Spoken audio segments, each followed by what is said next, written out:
నమస్తే. నేను మీ బాబీ వర్ధన్. బీబీసీ వాయిస్ ఛానల్లోని ఓల్డ్ ఈజ్ గోల్డ్ వెండితెర ముచ్చట్ల కార్యక్రమానికి స్వాగతం. ఈరోజు ఒక వెండితెర మహాకావ్యం గురించి మీతో ముచ్చరించడానికి నేను వచ్చాను. ఆ చిత్రం పేరేంటంటే అది ఆ చిత్రకల్పన మూవీస్ అందాల రాముడు. పేరులోనే దాని అర్థం స్ఫురిస్తోంది. ఈ బొమ్మను ఎవరు సృష్టించారు అంటే ఇంకెవరు, బాపు గారే. సో బాపు రమణల కాంబినేషన్లో వచ్చిన ఇంకొక గొప్ప చిత్రంగా దీన్ని అప్పట్లో జనం భావించారు.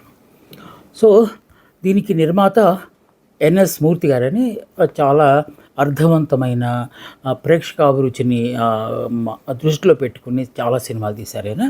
ఇక దర్శకులు బాపు గారు, కథా మాటలు ముళ్ళపూడి వెంకటరమణ గారు రాస్తే సంగీతాన్ని మామగారు అంటే కేవి మహాదేవన్ గారు అందించారు. పాటలు ఆరుద్ర, సి నారాయణ రెడ్డి, కొసరాజు, కంచెర్ల గోపన్న పాటలు కూడా కొన్ని వాడారు ఈ సినిమాలో. ఆ పాటలు పద్యాలు కూడా వాడారు.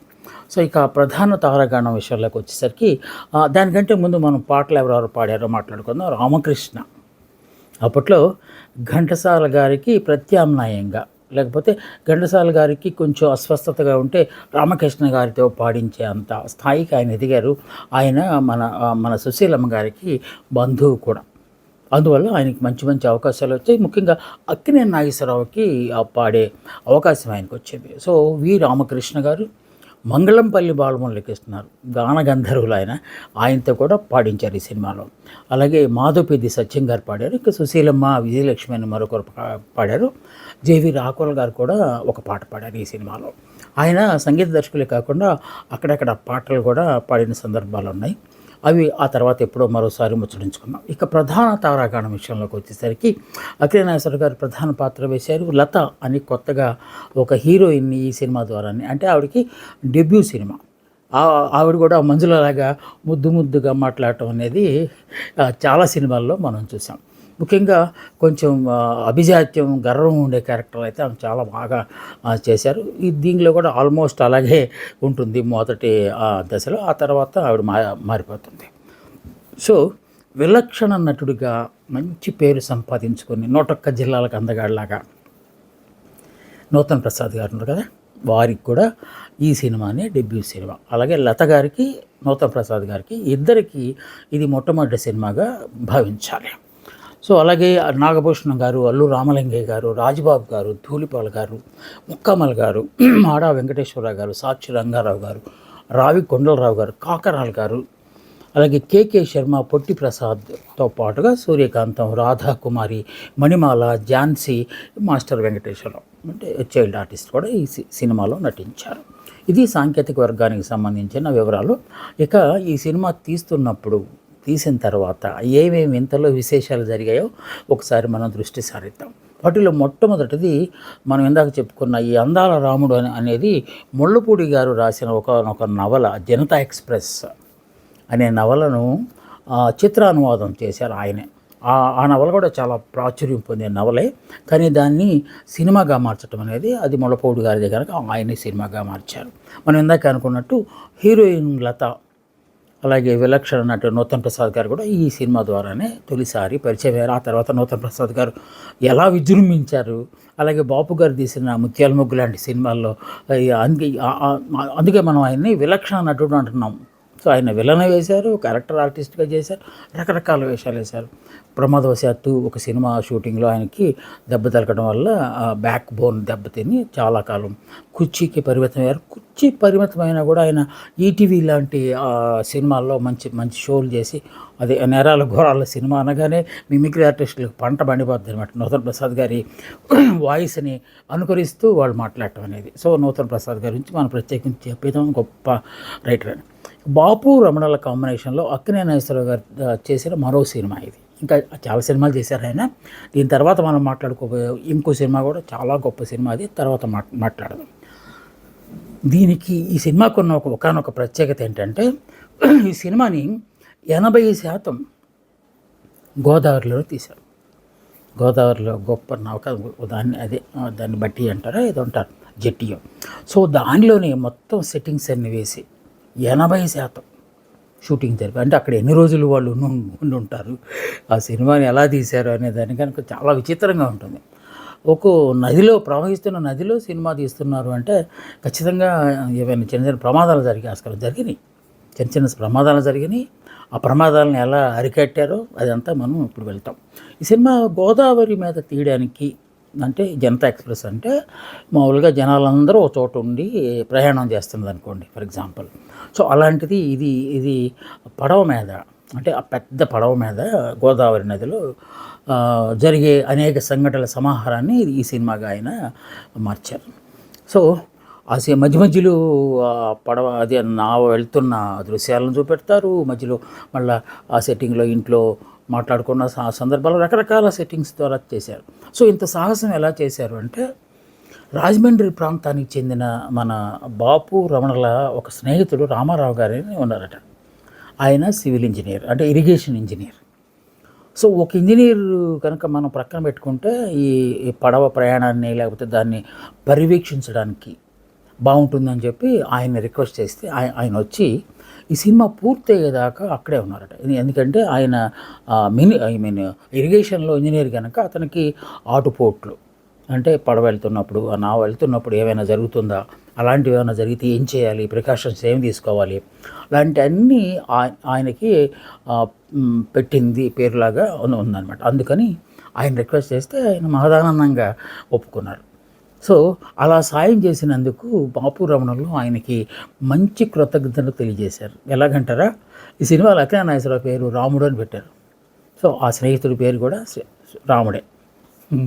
సో అంతటితో ఆగలేదు, ఒక పాట కూడా రాయించారు. రాముడు ఏమన్నాడోయ్ అనే పాట కూడా రాయించారు. అంటే బాపు రమణల స్నేహానికి ఎంత ప్రాధాన్యత ఉందో, బాపు రమణల స్నేహితులతో కూడా వాళ్ళిద్దరు అలాగే ఉంటారని చెప్పడానికి మాత్రమే ఈ చిన్న ఉదాహరణ నేను ఇక్కడ ఉటంకించాను. ఆ సినిమా సక్సెస్ అవడానికి, అంటే నిర్మాణం సక్సెస్ అవడానికి రామారావు గారి పాత్ర కూడా చాలా ఉందని చెప్పాలి. ఎందుకంటే ప్రమాదాలు జరిగితే ఒకవేళ పొరపాటున ఏ చిన్న ఫైట్ సీన్ లేకపోతే ఇంకేదైనా సీన్లో ఉంటే, డ్యూయెట్ పాడుతున్నప్పుడు ఏదో ఉంటే సడన్గా పడిపోతే, సో గోదావరి మధ్యలో పడిపోవటం అంటే ఇంకా ఆల్మోస్ట్ ప్రాణాలు వదులుకున్నట్టు. అందుకని గజఈతగాళ్ళను, ఈతలో ఆరితేరిన మత్స్యకారులను వీళ్ళందరినీ సిద్ధంగా పెట్టుకున్నారు. అంటే వాళ్ళందరూ ఆఫ్ కెమెరా ఉంటారు. సో వాళ్ళ తాలూకు సహాయ సహకారాలతో రామారావు గారు ఆ సినిమాని చాలా బాగా చేయగలిగారు. అంటే ఆ సినిమా నిర్మాణానికి ఆయన మంచిది చేశారు. సో ఆయన కోసం ఒక పాట, ఆ సినిమాలో హీరోకి ఆ పేరు, సో దాన్ని బట్టే అర్థం చేసుకోవచ్చు ఆయన ఎంత కీలకమైన భూమికను పోషించారో ఈ సినిమా. గతంలో కూడా గోదావరికి సంబంధించి ముఖ్యంగా మోగ మనసులు లాంటి సినిమాలు వచ్చాయి. కాకపోతే ఇంత 80% దాదాపు 3 వంతులకు పైగా సినిమాని గోదావరి నది మీదే తీయటం అనేది చాలా అద్భుతమైన ఇది. సో గోదావరి అంటే గుర్తొచ్చింది మన శేఖర్ కమలా గారు, తర్వాత కమలిని ముఖర్జీ, అలాగే ఆనంద్ అనే సినిమా కొన్ని తీశారు కదా. ఆ తీసిన ఆయన ఈ గోదావరి అనే సినిమా కూడా ఒక సినిమా తీశారు. ఆ సినిమాకి ప్రేరణ ఈ అందాల రాముడు. సో ఎంత గొప్ప సినిమా అయితే మరొకరికి ఈ సినిమా ప్రేరణ ఇచ్చిందో మనం దీన్ని బట్టి అర్థం చేసుకోవచ్చు. ఆ సినిమా కూడా చాలా అద్భుతంగా ఆడింది. బాపు గారికి చాలా ఆర్టిస్ట్, ఆయన మంచి సెటారికల్గా కార్టూన్లు వేస్తారు, మంచి రచనా వ్యాసంగాన్ని చూస్తారు, మంచి అభిరుచి ఉన్నది ఆయనకి, అంటే సాహిత్యం పట్ల. అందుకే ఆ ప్రక్కనే రమణ గారిని పెట్టుకుంటారు. వాళ్ళకి ఆస్థాన కవులుగా ఆరుద్ర గారు అలాంటి వాళ్ళని కూడా ఆయన పోషిస్తారు. ఎందుకంటే అలతి పదాలతో అద్భుతమైన అర్థం వచ్చేలాగా, ముఖ్యంగా అంత్యప్రాసలతో అర్థాలు చెడకుండా వచ్చేలాగా ఆరుద్ర గారు రాయటం అనేది ఆయన బాగా నచ్చింది. అందుకే ఆయన తీసిన ప్రతి సినిమాలో ఆరుద్ర గారు తప్పనిసరిగా ఉంటారు. సో ఈ సినిమాలో కూడా ఆరుద్ర గారు అద్భుతమైన సాహిత్యాన్ని అందించారని మనం చెప్పుకోవాలి. సో అదొక మంచి అలవాటు. అంటే సాహిత్యానికి పెద్దపీట వేయటం అనేది సినిమాల్లో చాలా కష్టమైన పని. అలాంటిది బాపు గారు ఆయన సంగీతాభిరుచిని బట్టి పాటలు రాయించుకున్నారు. అలాగే బాపు గారికి హిందుస్థానీ సంగీతం అంటే కూడా బాగా ఇష్టమట. సో బడే గులాం అలీ ఖాన్ సంగీతం అంటే ఆయన చెవి కోసుకుంటారు అంటే మనం అంటాం కదా చెవి కోసుకుంటారు. చెవి కోసుకుంటుంటే చెవిని బ్లేడ్తోనో కత్తితో కోసుకోవడం కాదు, అసలు ఆ చెవు అక్కడ పెట్టేసి ఎటు ఎటు కదపకుండా ఉండడాన్ని, ఆ పాటను ఆస్వాదించడాన్ని మనం ఆ పదంగా వాడతాం అక్కడ. యాద్ ప్రియా ఆయే అనే ఒక పాట హిందుస్థానీ బడే గులాం అలీ ఖాన్ చేసిన కంపోజింగ్లో ఒక గొప్ప పాటట. ఆ పాటని హీరోయిన్ ఎంటర్ అవుతున్నప్పుడు, మనం ఇప్పుడైతే సినిమాల్లో హీరోయిన్ ఎంటర్ చేయడానికి ఫస్ట్ కార్ డోర్ తీయటం, ఆ తర్వాత బొటన్ వేళ్ళు చూపించడం, ఆ తర్వాత ఇంకా కొంచెం కిందకి వెళ్తాం పైకి వెళ్ళటం, ఇలా రకరకాలుగా చూపెడతారు. ఏదో పెద్ద ఎస్టాబ్లిష్మెంట్ షాట్ అంటారు దాన్ని. సో అలా కాకుండా ఆ పాట వస్తున్నప్పుడు బ్యాక్గ్రౌండ్లో ఆవిడని పరిచయం చేయటం అనేది బాపు గారు వాడుకున్న ఒక అద్భుతమైన ఇది అన్నమాట చిత్రంలో. అలాగే ఆ సినిమాలో వచ్చే బీజిఎమ్స్ ఉంటాయి కదా, బ్యాక్గ్రౌండ్ బీజిఎమ్స్, ఆ బీజిఎమ్స్ని కూడా సినిమాలో చాలా చోట్ల ఉపయోగించారు. అంటే ఆఫ్కోర్స్ పర్మిషన్తోనే ఉపయోగించారు, ఎందుకంటే కాపీరైట్ ఉంటుంది కదా రాగాలకు కానీ బీజిఎమ్స్కి కానీ. ప్రధానమైన పాటతో పాటు మధ్య మధ్యలో వచ్చే బీజిఎమ్స్కి కూడా కాపీరైట్ ఉంటుంది. సో అందువల్ల వారి పర్మిషన్ తీసుకుని దాన్ని వాడినట్టుగా మనకి చరిత్ర చెప్తుంది. ఈ సినిమాలో గాన గంధర్వులు మంగళపల్లి బాలమురళీకృష్ణ గారు, అసలు ఆయనతో పాడించడం అంటే చాలా అద్భుతమని చెప్పుకోవాలి. గతంలో పాత సినిమాల్లో పాడుంటారు కానీ ఆయన ఈ music college, Madras music college principal అయిన తర్వాత ఆ పనుల్లో పడిపోయి ఇంక ఈ రాగ సాధన, కొత్త రాగాలను ఇన్వెంట్ చేయటం, ఈ పనిలో బాగా బిజీ అయిపోయి సినిమా పాటలు ఆల్మోస్ట్ తగ్గించిన నేపథ్యంలో ఈ పాట ఆయనతో ఒక గొప్ప పాట పంచారు. పలుకి బంగారమాయే పాట ఉంది కదా, మన రామదాసు రచించిన సంకీర్తన. ఆ పాట దీంట్లో ఆయనతో పాడించారు. సో అదొక అద్భుతంగా అప్పట్లో చెప్పుకున్నారు. ఎందుకంటే మంగళంపల్లి గారు సినిమా పాటలు పాడటం మానేశారు అనుకున్న దశలో, సో ఆఫ్కోర్స్ బాపు గారు తీసిన ముత్యాల ముగ్గులో కూడా బహుశా మంగళంపల్లి గారి పాట ఉన్నట్టు నాకు గుర్తు. సో ఆయన అంటే బాగా ఇష్టపడతారు. ఎందుకంటే క్లాసికల్ మ్యూజిక్ అనగానే మన రాష్ట్రంలో లేకపోతే దక్షిణాది రాష్ట్రాల్లో మంగళంపల్లిని మించిన వారు లేరు. సో మన అపర గాన గంధర్వులు ఎస్పి బాలసుబ్రహ్మణ్యం గారు కూడా ఎప్పుడు వారిని గురించి మాట్లాడుతూనే ఉండేవారు. వారి ప్రేరణతోనే, వారి ఆశీస్సులతోనే శంకరాభరణం లాంటి సినిమాల్లో అంత గొప్పగా శాస్త్రీయ సంగీతాన్ని పాడగలిగానని చెప్పి ఆయన నిగర్వంగా అనే చోట్ల చెప్పిన సంఘటన. సో అంత గొప్పవారు మంగళంపల్లి బాలమురళీకృష్ణ గారు. సో ఆయనతో ఒక పాట పాడించారు. సో హీరోయిన్ లత గారి గురించి మనం కొంత చెప్పుకోవాలి. ఆవిడ సేతుపతి అని ఒక వంశం ఉంటుంది. సేతుపతులు అంటారు వాళ్ళని. మనకి ఇక్కడ రాజులు లేకపోతే సామంత రాజులు అని ఎలాగంటే వాళ్ళు కూడా సేతుపతి అనేది ఒక వంశం అన్నమాట. ఆ వంశానికి సంబంధించిన అమ్మాయి, అంటే రాజుల వంశానికి సంబంధించింది అనుకోండి ఒకవేళ. బట్ వాళ్ళ అమ్మగారు మాత్రం మన రాష్ట్రానికి చెందిన కర్నూలు జిల్లా వారట. అందుకే ఆవిడకి మాతృభాష మన భాషే. సో చక్కని తెలుగు ఆవిడ మాట్లాడగలదు. ఈ మాట ఎందుకు చెప్తున్నానంటే, మనం డైలాగులు చెప్పేటప్పుడే, షూట్ చేసేటప్పుడే లిప్ మూమెంట్తో పాటు డైలాగ్ కూడా చెప్పాలి. అసిస్టెంట్ డైరెక్టర్లు వాళ్ళు చెప్తుంటారు, ఆవిడకి రిహార్సల్ చేయించి, ఎందుకంటే లిప్ సింక్ అవ్వాలి కదా, చేస్తుంటారు. ఆ తర్వాత డబ్బింగ్ చెప్పుకోవాలని. సో డబ్బింగ్ వేరే వాళ్ళతో చెప్పిద్దాము అని అనుకున్నారట. ఎందుకంటే ఆవిడ షూట్లో చేస్తున్నప్పుడు చాలా ముద్దుగా మాట్లాడుతూ ఉంటే మరీ చిన్నపిల్ల వాయిస్ లాగా ఉంది అనుకుని డబ్బింగ్ చెప్పిద్దాం అనుకున్నారట. అది ఎలాగో ఆవిడకి తెలిసిపోతే ఆవిడ వచ్చేసి, నో నేను పక్కా తెలుగు అమ్మాయిని, నాతో మీరు డబ్బింగ్ చెప్పించకుండా వేరే వాళ్ళు తయారు చేపిస్తారని చెప్పి తన డబ్బింగ్ తానే చెప్పుకుని, మీరు ఆ సినిమా చూస్తే గమనిస్తే అర్థమవుతుంది ఆవిడ ఎంత ముద్దుగా ఫస్ట్లో షూట్ చేస్తున్నప్పుడు అంత ముద్దగా మాట్లాడిందట. కానీ డబ్బింగ్ చెప్పుకునేటప్పుడు మాత్రం చాలా ముద్దుగా చక్కని వాయిస్తో, మాడ్యులేషన్తో ఆవిడ చెప్పగలిగారు. ఎందుకంటే ఆవిడకి మూలాలు ఆంధ్రప్రదేశ్లో ఉన్నాయి కనుక. ఇక ఈ చిత్రంలో పాటల గురించి మనం ఒక విధంగా చెప్పుకోవాలి. పద్యాలు చాలా ఉన్నాయి. కంచర్ల గోపన్న పద్యాలు వాడారు. ఎందుకంటే బాపు గారి టేస్ట్ అది. ఇందాక మనం అనుకున్నట్టు హిందుస్థానీ సంగీతంలో బడే గులాం అలీ ఖాన్ సంగీతాన్ని ఎంతగా ఇష్టపడతారో, ఇక్కడ మన కర్ణాటక సంగీతాన్ని కూడా ఆయన అంతగా ఇష్టపడతారు. ఆ బాడీలన్నీ ఆయన దగ్గరగా సినిమా సాంగ్ కంపోజ్ చేస్తున్నప్పుడు బాపు గారి పోస్చర్ చాలా గమ్మత్తుగా ఉంటుంది. ఆయన కుర్చీలో నుంచి లేచి అటు ఇటు తిరుగుతూ మెల్లగా వింటారట.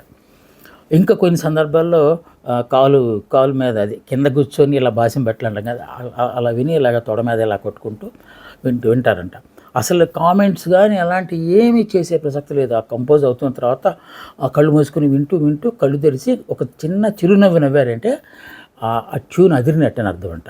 సో ఆ విధంగా మన కేవి మహాదేవన్ గారికి, మన బాపు గారికి వేవ్ లెంగ్త్ ఆ విధంగా ఉండేదట. ఆయన కళ్ళు మూసుకుని వింటూ వింటూ కళ్ళు తెరిస్తే అమ్మయ్య సాంగ్ బ్రహ్మాండంగా వచ్చిందన్నమాట అయితే అని అర్థం చేసుకునేవారట.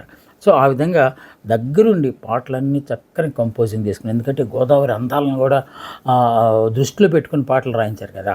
సో అందువల్ల దానికి అనుగుణంగానే సంగీతాన్ని సమకూర్చేలాగా బాపు గారు చాలా జాగ్రత్తలు తీసుకున్నారట.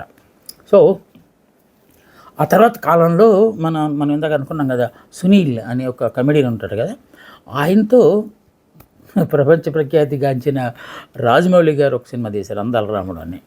సో హీరోగా పెట్టి అప్పుడు దాకా కామెడీ వేషాలు వేస్తుంటే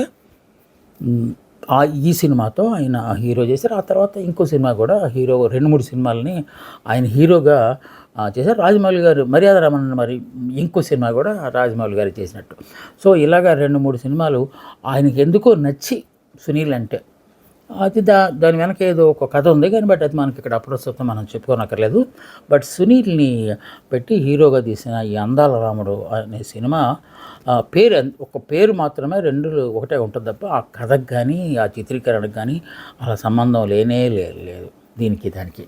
బట్ ఆ పేరుతో సినిమా వచ్చింది. ఇందాక గోదావరికి మాత్రం ఉంది. గోదావరికి ఆ గోదావరి అందాలను చిత్రీకరించడంలో కాస్త ప్రేరణ పొందిన వ్యక్తిగా మన శేఖర్ కమల గారు తీసిన దాంట్లో కొంత పోలికలు ఉండొచ్చు కానీ బట్ అందాల రాముడికి దీనికి అసలు సంబంధం లేదు.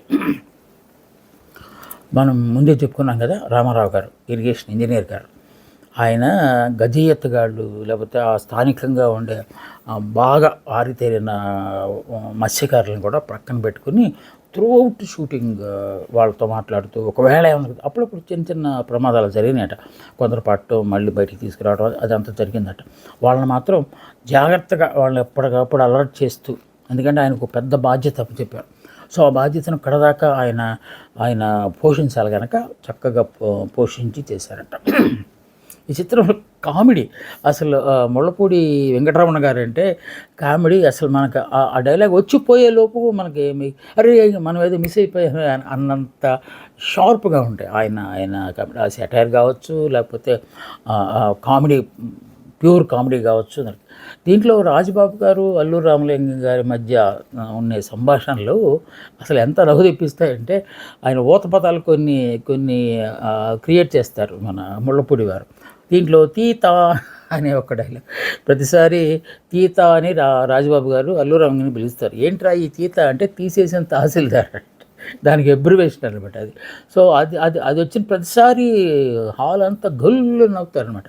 సో అందులో ఆయన చూపించే అభినయము లేకపోతే వీడి తీత అని పిలవగానే ఆయన రియాక్షను ఇవన్నీ చూస్తే నిజంగా చాలా చాలా మనం అనుభూతిని పొందుతాము. అలాంటిది ఈ సినిమాని కలర్లో తీశారు, చాలా అద్భుతమైన కలర్లో ఈ సినిమాని తీశారు. ఎందుకంటే గోదావరి అందాలని ప్రేక్షకులకు చూపించడం కోసం ఇవన్నీ ఆర్భాటాలు చేసి ఆర్భాటాలు అంటే కావాలని చేసేవి కాదు, చిత్రంలో భాగంలాగా చేసే వాటి గురించి. అసలు గోదావరిలో సినిమా ఎన్ని పాటలు గోదావరిలో వెళ్తున్నప్పుడు ఈ చిత్రీకరణ జరగటం ఏంటి అనేది అప్పట్లో చాలామంది చాలా పొంగాలుగా మాట్లాడుకున్నారట. ఈ సినిమా ఏంటో పాటలు కూడా ఉన్నాయంట ఈ సినిమాలో అని జనాలు అనుకోవటం. సినిమాని కొంచెం తీసిన తర్వాత కొంత చూసుకున్న తర్వాత బాగా వచ్చింది అని చెప్పి రిలీజ్ చేశారు. ఏదో అన్సీజన్ వల్ల ఏదో మొత్తానికి చిన్న తేడా వచ్చింది. కొంతమంది అనుకున్నది ఏంటంటే ఘంటసాల గారు ఈ సినిమాలో పాడుంటే బాగుండేది, రామకృష్ణ గారు పాడటం వల్ల కొంత ఎక్కడో లోపం జరిగినట్టు అనిపిస్తుంది, ఆయన గొంతు హై పిచ్కి వెళ్ళినప్పుడు కొంచెం పీలగా అంటే ఫిమేల్ వాయిస్ లాగా వినపడుతుంది అనే ఒక చిన్న విమర్శ వచ్చిందన్నమాట. వాస్తవం అప్పట్లో, ఎందుకంటే 1973 సెప్టెంబర్ 12వ తేదీన ఈ సినిమా రిలీజ్ అయింది. సో అప్పట్లో ఈ సాంగ్స్కి కూడా చాలా ఇంపార్టెన్స్ ఇచ్చేవాడు, ఎవరు పాడారు అనేది కూడా చాలా ముఖ్యంగా చూసేవారు. సో ఒక ప్రక్క మంగళంపల్లి బాలమురళి గారు లాంటి ఉద్దండులతో పాట పాడించి మళ్ళీ రామకృష్ణ గారు అంటే రామకృష్ణ గారు నో డౌట్ చక్కని మెలోడీ, ఆయన వాయిస్ ఎంత స్వీట్గా ఉంటుందంటే మరి వాళ్ళందరూ పుత్రులు, సరస్వతి పుత్రులు కదా, మంచి వాయిస్ ఉంది. కాకుంటే కొంచెం ఘంటసాల గారిలాగా పాడటం అనేది ఇంకా నభూతున్న భవిష్యత్తు ఎవరి వల్ల కాదు. ఇది సాక్షాత్తు అపరగంధ గానగంధర్వులు ఎస్పీవి గారు ఒప్పుకున్న మాట అది. సో ఆయన స్టైల్ అయింది, ఈయన స్టైల్ అయింది, ఎవరి స్టైల్ వాళ్ళకే ఉంటుంది. కానీ అక్కినేని నాగేశ్వరరావు గారు అనగానే ఒక రకమైన బాణి ఆయనకి. ఆ తర్వాత కాలంలో ఎస్పీబీ గారు అక్కినేని నాగేశ్వరరావు గారికి ఎన్ని పాటలు పాడారు. ఎంత ప్రేమాభిషేకం లాంటి సినిమాల్లో ఆయన పాడుతుంటే కేవలం అక్కినేని నాగేశ్వరరావు గారే పాడుతున్నంత దీనిగా పాడారు. కానీ రామకృష్ణ గారికి ఇది నేను రామకృష్ణ గారి మీద చేస్తున్న విమర్శ కాదు. ఇది అప్పట్లో వచ్చిన ఒకానొక టాక్. సో ఇక కారణాలు ఏమైనా కావచ్చు. ఫస్ట్ రిలీజ్ అప్పుడు సినిమా అంత బాగా ఆడలేదు, కొంచెం బోరింగ్గా ఉంది అని అట్లా వచ్చింది టాక్. సో కొన్ని రోజులు ఆగి మళ్ళీ రిలీజ్ చేస్తే సూపర్ హిట్ అయిపోయింది. ఎందుకంటే అప్పుడు కానీ జనాలకి ఇది ఎక్కలేదు. సో అప్పటికే ఈ మధ్య గ్యాప్లో మన రామకృష్ణ గారు చాలా పాటలు పాడారు, అందువల్ల ఆయన పరిచయం అయిపోయారు. సో ఇంకా పాటలతో సహా ఇది మంచి మాటలు, చక్కని హాస్యము, అందాలు, గోదావరి అందాలు, కొత్తగా వచ్చిన హీరోయిన్, ఇవన్నీ కలిసి ఈ సినిమాని సక్సెస్ అవ్వడానికి దోహదపడ్డాయని మనం అప్పుడు సినీ పండితులు చాలామంది కూడా చెప్పుకున్నారు. ఇక పాటల విషయంలోకి వచ్చేసరికి ఆరుద్ర గారు మనసు పెట్టి రాసిన పాట ఒకటి అండి. ఎదగడానికెందుకురా తొందర, ఎదర బతుకంతా చిందర వందర. ఈ పాట బాల్యం తొందరగా పెద్దవాళ్ళు అయిపోయి అనుకునే వాళ్ళకి కొంచెం హెచ్చరికలాగా ఈ పాటను రాశారు. ఆ తర్వాత రాముడే మన్నడోయ్ సీతారాముడే మన్నడోయ్, మనుషులారా మాయామర్మం వద్దన్నాడోయ్, రాముడే మన్నడోయ్ అని ఆ పాట కూడా ఒకటి రామకృష్ణ గారు పాడారు. ఒక డ్యూయట్ వీళ్ళిద్దరి మధ్య. మన రామకృష్ణ గారు, సుశీల గారు పాడారు. అక్కినేని లత గారి మీద ఇది చిత్రీకరించారు. కురిసే వెన్నెల్లో మెరిసే గోదారిలో విరబూసిన నొరగలా. ఈ పాట కూడా అది డ్యూయట్ చాలా బాగుంటుంది. మైల్డ్గా వెళ్తుంది, స్లోగా వెళ్తుంది. ఆయన చేసిందలే. మా తల్లి గోదావరి చూపంగానే అనేది బుర్ర కథ, చాలా పెద్ద ఇది హరికథ, చాలాసేపు ఉంటుంది. అది జీవి రాఘవుల గారి చేత పాడించాలి. ఎందుకంటే అది రాగ సంకరం అనగానే రాగాలు మధ్యలో మారుతూ ఉంటాయి. మధ్యలో ఒక్కొక్క సందర్భానికి ఒక్కొక్క రాగం వాడతారు కదా, అలా వస్తుంది కనుక ఆయన్ని జీవి రాఘవుల గారితో ఆ పాట పాడించారు. ఇంకొకటి కొంచెం చిన్న సినిమాలో చిన్న ప్రమాదం జరుగుతుంది. ఆ ప్రమాదం జరిగినప్పుడు ఒకళ్ళు అపస్మారక స్థితిలోకి వెళ్తారు. అప్పుడు పాడే పాట అది రామకృష్ణ గారితో. మము బ్రోవమని చెప్పవే సీతమ్మ తల్లి, మము బ్రోవమని చెప్పవే. ఇది కొంచెం విషాదంగా పాడే ఆ పాట ఉండకి. అలాగే భజన చేసే విధము తెలపండి అని అక్కినేని గారు చెక్క భజన చేస్తూ పాడే ఒక పాట కూడా ఉంది దీంట్లో. ఇంకా మనం ఇందాక చెప్పుకున్నాం కదా, గాన గంధర్వులు మంగళంపాల్ గారితో పాడించిన పాట. పలుకే బంగారమాయేనా కోదండరామా పలుకే బంగారమాయేరా అని ఇది భక్త రామదాస్ పాడిన పట్ల. సో పాటలు, మాటలు, హాస్యము, కొత్త హీరోయిన్, అలాగే గోదావరి అందాలు వెరసి బాపు గారి ముద్ర అందాలు రావడం, ఇది యూట్యూబ్లో దొరుకుతుంది. తప్పనిసరిగా చూడండి, చాలా బాగుంటుంది ఈ సినిమా మాత్రం, పాటలు అన్నిటి సార్. ఓకే, మళ్ళా వచ్చే వారం మరో మంచి సినిమాతో నేను మీ ముందుకు వస్తాను. అందాక సెలవు. నమస్తే, మీ బాబీ వర్ధన్.